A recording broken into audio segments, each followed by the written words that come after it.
This was a bold, aggressive, hard agenda. We've done agendas before where we had one or two big things, and we focused on getting one or two big things: marriage equality, $15 minimum wage.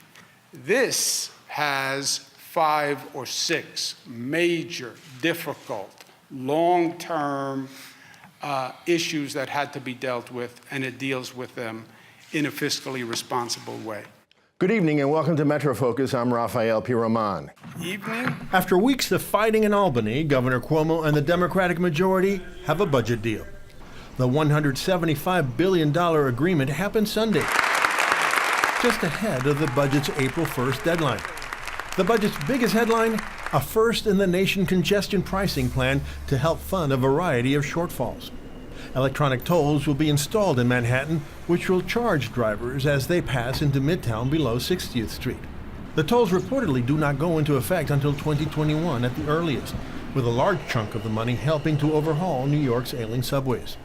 Some of the other budget highlights include criminal justice reform, and the governor says that cash bail will be eliminated for about 90% of cases. The state is also banning single-use plastic bags. There's also a permanent property tax cap of 2% and the establishment of a new system to help publicly finance campaigns statewide, which some activists are already calling half-hearted.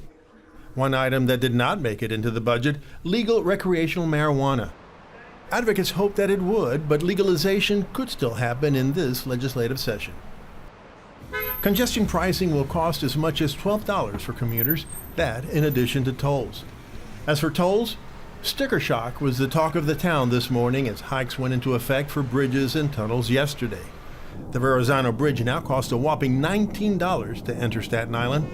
And for those commuters riding the rails and buses, get ready for a coming increase. That sticker shock hits your wallet on April 21st.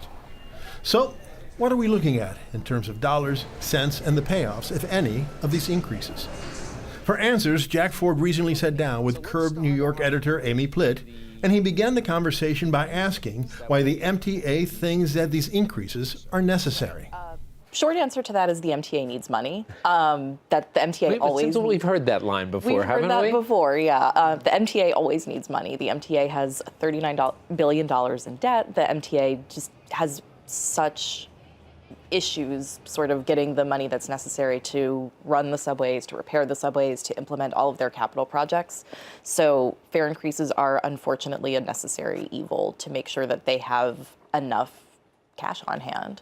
Let's go through some of the categories here, and we'll talk about what we're going to be seeing. And Sure. we'll start with the rails. What are we seeing in terms of rails increases? Sure. So subway base fares are going to stay the same, which is good. Accessoride, the paratransit service that's used by passengers with disabilities, is going to stay the same, which a lot of people were fighting really hard for, and that's good news. The bad news is that unlimited Metro cards are going up. It was previously $121 for a monthly, now it's $127. It was $32 for a weekly unlimited, now it'll be $33. And then commuter rail, there are going to be all sorts of increases depending on the lines. So like Hudson Line on the Metro North will see fare increases. Harlem Line, all the different Long Island Railroad ones will see increases, but it kind of depends on which line. Yeah. How about buses? Buses are going to have the same base rate as they have before, which is $275, same as the subway rate. The express bus fares, however, are going to go up. That was previously about $625, and now it's going to be $650 across the board. And I mentioned bridge tolls. I mentioned the tolls, Verrazano Bridge. What are we seeing across the board, toll increases? Bridge tolls, it's interesting. So the bridge tolls, for the most part, are going up by about 40 cents, but the Verrazano is an exception. It's going up by $2. It was 17 before, and now the cash toll will be $19. Do we know why such a difference between that and some of the others? Not 100% sure, to be honest. But yeah, that's a real pain point, I think, for Staten Islanders and people who have to go in and out of the borough every day, that it's going to be going up that much. Yeah, I mean, if you look at that number, if you're a commuter coming in, that's a lot of money you're spending to get to your job. It is, and it's less, I think, if you use Easy Pass. But yeah, that cash toll being 19, that's quite a lot. What sort of reaction or pushback are we getting from commuters?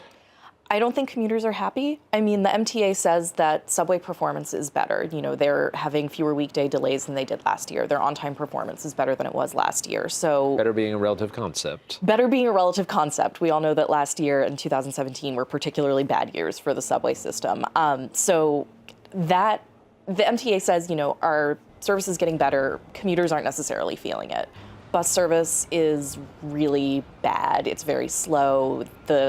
There's just a lot of issues there as well. So I think commuters really are not pleased about this, but like I said before, it is a necessary evil. It's just an unfortunate consequence of the MTA sort of always having these budget shortfalls. Is anybody saying, or is anybody believing that this is going to be the fix? That No. after this, the MTA is going to say, okay, well, now we got the money we need to do our projects and to catch up. Is anybody believing that? I mean, again, short answer is no.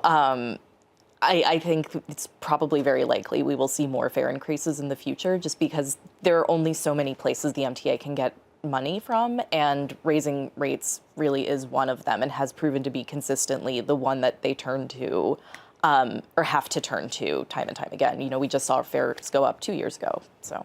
Are we seeing any plans or hearing about any plans from the MTA that will allow them to somehow put a lid on all this, to raise the money they need, or are they just going to be constantly chasing fare hikes?